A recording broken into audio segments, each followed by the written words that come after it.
Um, Prior to me going to trial, the white Dawski was the attorney for Lynn Davis trial. Mm. So in the conspiracy, they played both cases.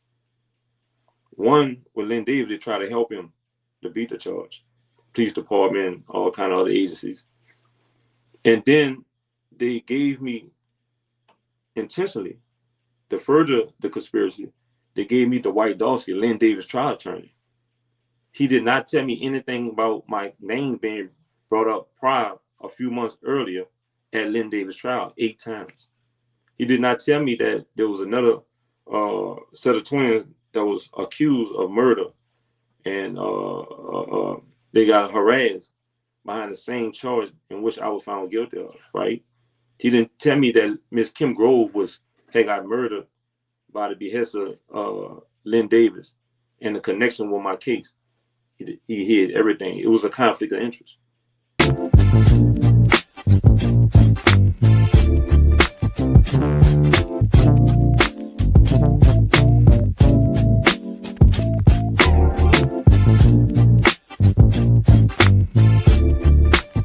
Today, I'm going to be interviewing a man who spent 28 years in Angola, one of the most notorious prisons in the United States, for a crime that he did not commit. And when you hear the story, you're going to be astounded. But when you meet the man, you're going to be amazed. So without any further ado, I want to first wish you all a very happy Juneteenth. I hope that after the show, you will get out and enjoy the many celebrations that we have going on around the country.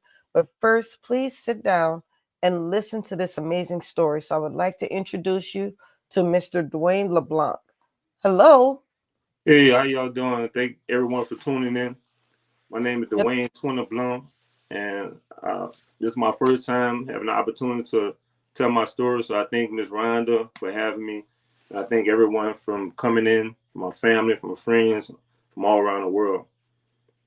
Well, thank you first of all for trusting me to be the one to tell your story. We'd never met each other before this time, and you had actually reached out to me and told me what you were trying to do, and I just wanted to be able to support you. Thank you. So I think we should just jump right in because there's so much to unpack. Just listening to your story, my head was spinning. So I want to kind of ease our audience in on this a little slowly. You're from New Orleans, my Yes. hometown. In fact, we're from the same neighborhood. We're from the Lower Ninth Ward. A So, lot of people don't know that I'm from the Lower Ninth Ward, but yes, I wow. am from the Lower Ninth Ward. I grew up on Caffin Avenue. Unfortunately, my house is not there anymore. The house that Yeah. I grew up in was washed away with Hurricane Katrina. And instead of rebuilding a home there, they actually put kind of a sanctuary there where people can kind of sit and reflect. And at first, I felt a little way about that, but I'm kind of glad they did. You know, Yeah. and it kind of feels good that we were the last family to live in that spot. Hmm. So New Orleans is always going to have a special place to me. And the Lower Ninth Ward is always going to have a special place in my heart. So when you contacted me from New Orleans and told me Right. you're from Lower Ninth Ward, that made me even more excited to support you. So can Well, you talk a little bit about growing up in the Lower Ninth Ward, growing up in New Orleans? all right. First of all, my family, we migrated from the housing area of Florida housing area, and that was in 1976 where I was born. My 29, his name Dwight is Dwayne Dwight, and my mom, she had 7 kids, 5 boys, 2 girls.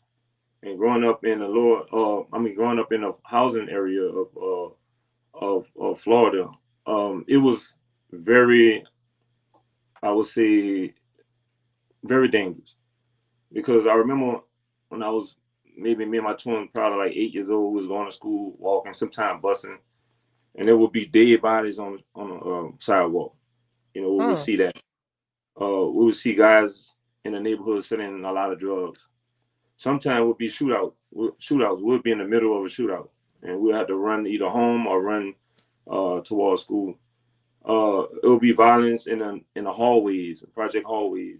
We would see people stabbed up, people shot up. We would see police officers coming with the ambulance getting bodies out of people's homes. One day, I was probably like 6 years old. I seen someone get stabbed up looking out the window, and I never had a chance to tell anyone that, until recently. So you actually were a child and you looked out, you were just looking out the window and you saw this happen? I seen that happen. Right. That's scary. I seen the guy rain the guy down, running behind him with a big old knife, and the guy tripped, fell on his stomach, and the guy just started stabbing him repeatedly.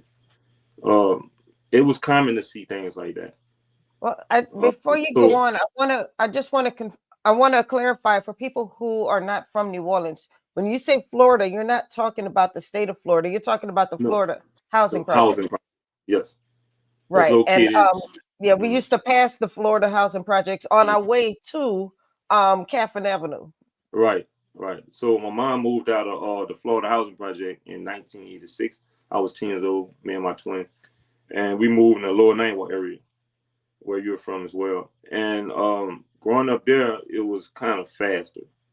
I would see the same violence, people getting killed. You hear about people getting killed, a lot of young people. At that time, it was like the awakening of the crack epidemic.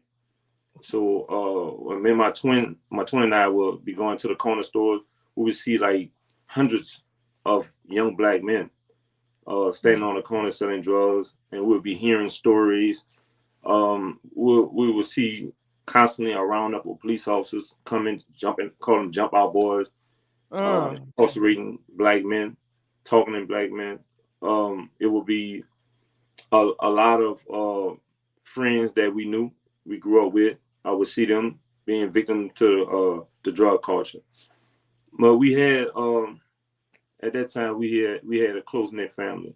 My mom's side was very, very close.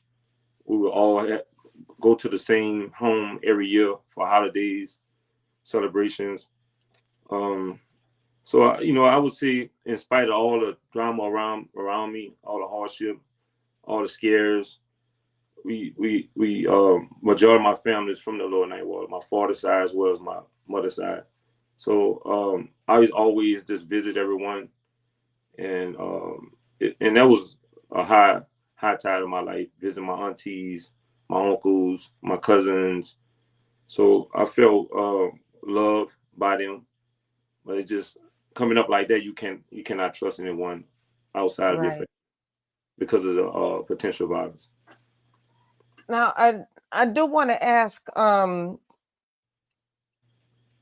We're talking about growing up. When I grew up in the Lower Ninth Ward, I have to admit I didn't know it was a dangerous neighborhood until they told me, because it's everyday life. We didn't think about it being the roughest neighborhood at the time. Right. But I think you may have had a different experience than I had, because I've never looked out my window and seen something like that. Mm-hmm. So did you really understand how dangerous the neighborhood was when you were a child? Yes, but it never came, like no one never attempt me, try to harm me, but it was always around me. I would hear people talk a lot about danger. They was always warn us, don't go certain places, don't do that. But it was so ironic that in the daytime, we rarely seen violence, but it would happen occasionally. And so a lot of times we would play in the daytime. At night, we'll be inside. And it would happen on school days. It would happen Monday through Friday. On a weekend, a lot of time, we're not getting up that early. But on the weekdays, we walking to school and we seeing this sense of violence, and I couldn't understand it. My twin and I, we would talk about it, but we was children. We didn't know how to dissect it and understand truly what we was facing with, the type of danger. But it was all around us, and like I say, my parents, they'll reinforce the encouragement, tell us not to get caught up in that stuff. Don't go certain places. watch ourselves. My twin and I will hold each other hand, and that felt it. That was a great way of supporting one another throughout the ordeal. So as you grew up, did that guidance that your parents were giving you about staying away from that trouble, trying to stay away from that life, did that stay within your mind as you were getting older? Yes. When I got older, now more. Your information about the street, your information about danger is more mature. So I knew that if I said the wrong thing, I would be killed. If I did the wrong thing, I would be killed. And that stuck with me. I had to watch what I say and watch what I do at all times. It's almost like playing chess. Right. One wrong move, you can get killed. Because all of my friends, and I like to add, all of my friends are now deceased. Like 98% of them, they're dead.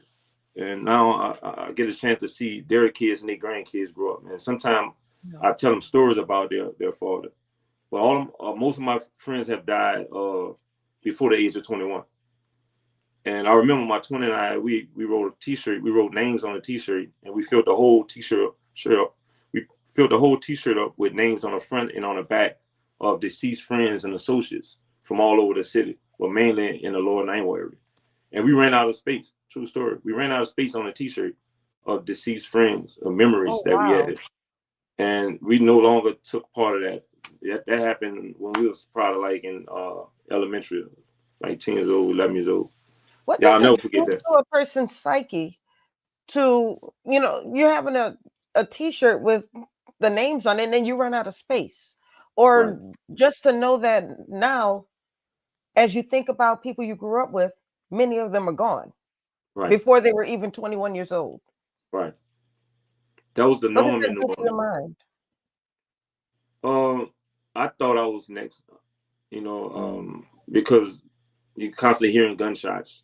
You're constantly hearing and seeing your friends disappear. So it'll be so easy as walking down the street, one of your friends, don't know what they're doing all the time. And you can get killed that way. You can get killed for mistaken identity, in that area during the era. And even today, you can get killed by just being in the wrong place at the wrong time. It was that much violence. So violence was, I remember looking north, south, east, and west. Violence was in the Lower Ninth Ward area around us like a circle. Yes. Because you had major drug laws everywhere you turn. And I used to name them, and because you hear they name so much. And you will constantly see the violence and hear the potential of violence everywhere. And it was just so sad coming up like that. It's so scary. But I tried, when I was a younger man, I was more less of entrepreneur. I used to sell fish, go fishing, sell fish, pump gas. I used to wipe windshield wipers, hustle that way to cut grass, the crab. I had many different ways of staying out of trouble. And it's just that trouble was easy to get into. And that's why so many of my friends, they made the wrong choices. And a lot of them died. Some of them was in a penitentiary. We used to think that when we stopped seeing each other, stopped seeing my friends or stopped seeing associates, I used to assume that they was dead. But when I got arrested, falsely arrested, and went to prison, I would see them and be shocked. I'm like, man, I thought you was, thought he was dead. So he was in prison, but He you was in hadn't prison seen for him, and you just assumed he was dead. Yes, 20-some years. Because when people disappear, you assume that they was deceased in New Orleans. It's a common thing. Yes. That does do something to your psyche. Oh yeah.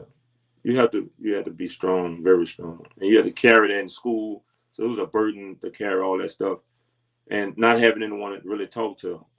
Your parents, they just gonna like, hey, you can't do this, you can't hang there, but they couldn't protect us away from home. And I don't remember seeing any help at school, someone you could talk to. Even in the neighborhoods, there was no one you could talk to during that time.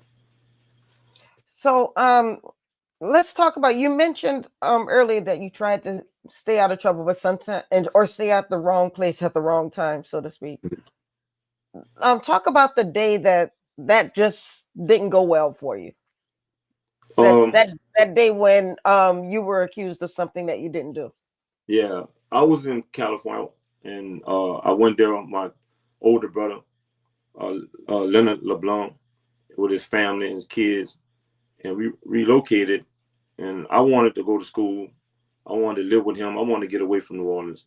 At this time, my brother, my identical twin brother, he was incarcerated. So he came and got me from New Orleans. He was living in Long Beach, and we commuted there by car. And when we got there, you know, immediately I enrolled in school. I wanted to go to some type of trade school. And when I entered the school, I remember my counselor, Miss Annie Stafford. She took a liking to me because of my accent, and then I'm a new kid on the block. Yeah, everybody loves the New Orleans accent. Right.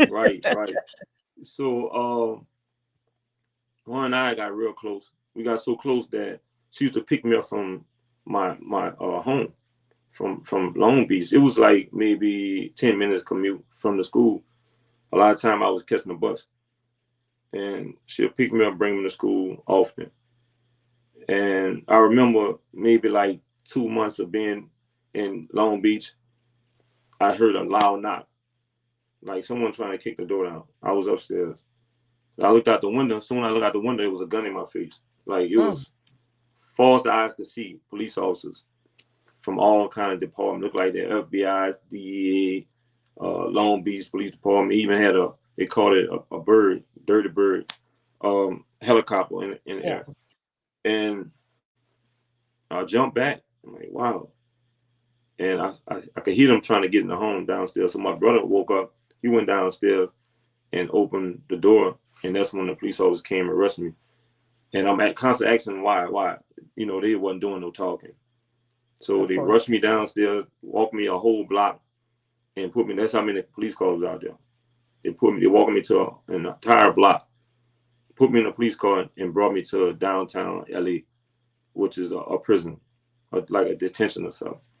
And they said I was being charged with a murder and a attempt murder, but they never went in depth. I had to see the judge. So when I got to the arraignment, my lawyer in California, in Long Beach, I was in LA. My lawyer in LA, he was like, man, you're being accused of murder and attempt murder. And I told him I'm in school. I kept telling him I was up here, things like that. And he was like, you got to take that up with New Orleans. So I couldn't wait to get back to New Orleans. So probably like a week or less, they transferred me to New Orleans. And at this time, I don't know anything about the Lynn Davis case. This happened prior to me getting arrested. So I don't know anything about the Lynn Davis case. Don't know anything about the twins being arrested, the other set of twins, Nathan and Nathaniel, twin Norwood. I don't know anything about Miss Kim Grove being murdered. All right, prior to all this happening to me, in 1994. So.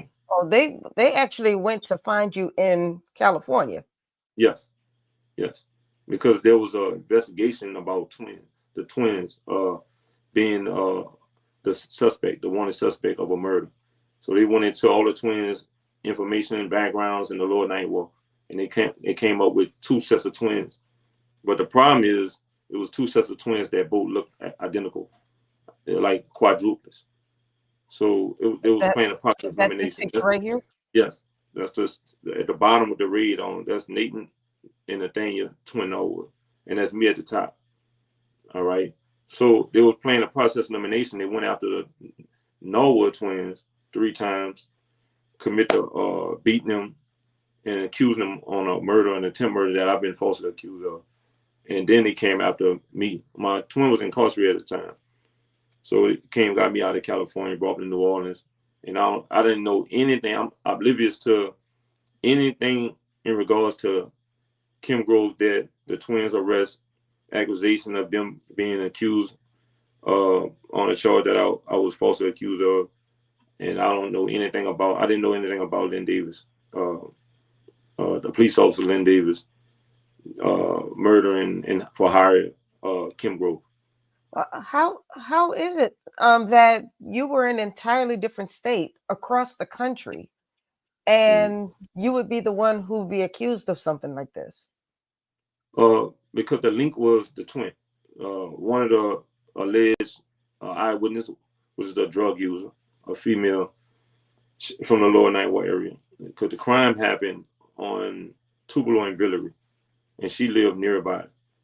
And she reported to the police that all I knew his name was Twin, and gave a description that fit everyone, fit all four of us. And then from there, the police all started investigating the twins, and they came up with anonymous caller said that his name was Dwayne Twin LeBlanc. And when they got a name, that's when they started looking for me in the Lower Ninth Ward area. And he kept running into the Norwood twins. They ran into the twins 3 times, and they told the twin the first time, both of the twins, Nate and Twin Norwood. They say, "Look, y'all need to go inside because y'all compromising our investigation. Y'all confusing us." And their arrest happened in the same vicinity of where the crime reported on Tupelo and Villery, because the Norwood twins live 2 blocks away from the crime scene. My mother lived 4 or 5 blocks away from the crime scene. So they would get stopped by Lynn Davis, and then he questioned them. He let them go. Second time they got stopped. This time he accused them. He was like, "Y'all must be the twins that actually committed the murder. Y'all don't want to go inside." He let them go again with threats. He was always threatening people, bullying, rookie cop. He was always using his badge to commit other criminal acts. So the third time they stopped the twins on Tupelo and Claiborne, which is 2 blocks away from the crime scene. And they accused him of the murder, the timber that I went falsely accused of. And he kept telling them, "Since y'all don't want to go inside, y'all must be the twins that committed the act." And he went to commissioner beat them. And that's when Miss Kim Grove come on the scene and challenged the officers to stop beating the twins, the young man Nathan Norwood. And the police officer let the twins go. So Miss Kim Grove, the twins, went home and reported to the twins' mother. And from there they called a police officer, Turner Affairs Department. They get to the hospital, twins being band-aided for the I think one of them had a broken nose, lacerated on their nose from the butt of the gun from the officer harassment. And when the police officers come out in the Turner Affairs Department, they put 2 pictures before the twin because he was the victim of this police brutality. But the twins didn't say anything. They shut their mouth. They stayed silent. But Miss Kim Grove printed out the pictures. And when she printed out the officers, less than 24 hours later, she get killed by Lynn Davis hiring a hitman, Paul Hardy, to kill Miss Kim Grove, the silencer. The painting the story that you're painting right now, you're mentioning a lot of names. You're mentioning a very well-known case in New Orleans. Mm-hmm. Are you worried about mentioning all of these people right now? No, because I've been holding this truth for over 30 years. I talked to Kim Grove family about it, but they've been through a lot, and they don't wish to move forward with me to connect these dots and to show these truths, because I have all the paperwork. I have files, like, for example, I have this entire file full of evidence from the Turner Field Department pertaining to everything I'm telling you about. I'm sharing with the world. I have documents, proof. I have sealed documents from the courts, from Lynn Davis trial. I have photos. And my name was mentioned, for example, 8 times at Lynn Davis trial. I didn't know this. I'm sitting in a state court. Lynn Davis in a federal court. He in a federal court in 1996. And my name was mentioned 8 times, and I'm oblivious to it in the state court. So he get found guilty in 1996. I started my trial in 1997, less than a year later. And I noticed in 1996 when Lindy was going to trial, the whole entire police force mainly was in support of Lynn Davis, falsely accusing Ms. Kim Grove, husband or boyfriend, of murdering her. So they try to shift the weight to an innocent man, just so Lynn Davis can possibly walk. If you remember the case. So when he get found guilty, I go to trial in 97. Again, I don't know anything about Lynn Davis. Mentioned my name 8 times in this trial. I don't know anything about the twins, the Norwood twins. I don't know anything about Miss Kim Grove death directly. I was hearing it from other people and watching it on the news, but I couldn't make the connection with my case. So I go to trial. They had people who was using drugs as alleged eyewitnesses. There was no physical evidence. There was no cameras. There was no DNA linking me to any case. So I asked my lawyer during pre-trial and trial, I asked him to get my alibi information, school Tennessee record from Long Beach. He kept assuring me, he kept saying things like, I promise you I'm going to get it. I'm going to send my private investigator to California to retrieve your information. And that's it on the screen. And this alibi, the school Tennessee record, it states and shows that the time and date that I went into school on the 22nd of July. And then, for August the 22nd. And then the charge happened on August the 27th. That was a weekend. So the weekend I didn't have school. I didn't have school that Saturday, that Sunday. So that Friday I was in school. And that Monday I was also in school. All right. So it was impossible for me to travel by a vehicle to come to New Orleans, commit a murder, and then turn back around and go to school. Right. And the DA did extensive background investigation about, they looked into the airports and see if Dwayne Leblanc had traveled by airplane, and they couldn't find anything. So it was impossible for me to travel to New Orleans and within one day to commit a murder and then come back on a Monday and enroll in school. Well, with that type of proof that you weren't there, how in the world could they have found you guilty? All right. My lawyer, Mr. Jack Dolan, is a public offender lawyer. So when I kept asking him to help me to find, I was 18 years old. I didn't know anything about the law. And I trusted my attorney. I felt like it was an open and shut case. It's that simple. Thinking about my alibi, thinking about my teachers, thinking about the students, the classmates, and the principal. But he failed me. He did not send his private investigator. He never retrieved the documents to prove my innocence. So when I get found guilty on a 10-2 non-unanimous jury, which is illegal. At the time, it was illegal in the state of Louisiana and I think Oregon. And now they passed a law, was recently, like 2 years ago, stating that no one could get found guilty with a non-unanimous jury. They need all 12 people, all 12 jurors. So going to trial, it was much easier for the state of Louisiana to find someone guilty under that non-unanimous system. So my lawyer never retrieved the documents. Mm-hmm. And right after my trial, I like to add this. Right after I got found guilty, I moved on into the circuit court. Now I'm on direct appeal. And the state gave me a lawyer, the judge. He assigned another lawyer to me, public defender. And his name was Jack Dolan. His name was Dwight Dawski Jack Dolan was my trial attorney. The white Dawski came to represent me.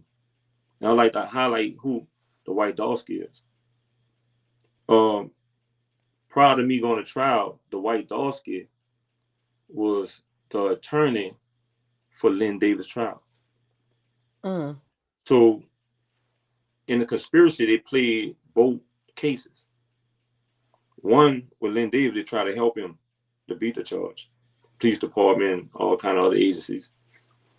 And then they gave me intentionally, to further the conspiracy, they gave me the white Dawski, Lynn Davis trial attorney. He did not tell me anything about my name being brought up prior, a few months earlier, at Lynn Davis trial 8 times. He did not tell me that there was another set of twins that was accused of murder, and they got harassed behind the same charge in which I was found guilty of, right? He didn't tell me that Miss Kim Grove had got murdered by the behest of Lynn Davis and the connection with my case. He hid everything. It was a conflict of interest. So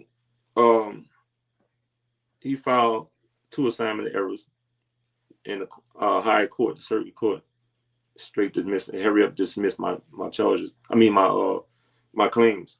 So I was denied, and then I was sent to Angola.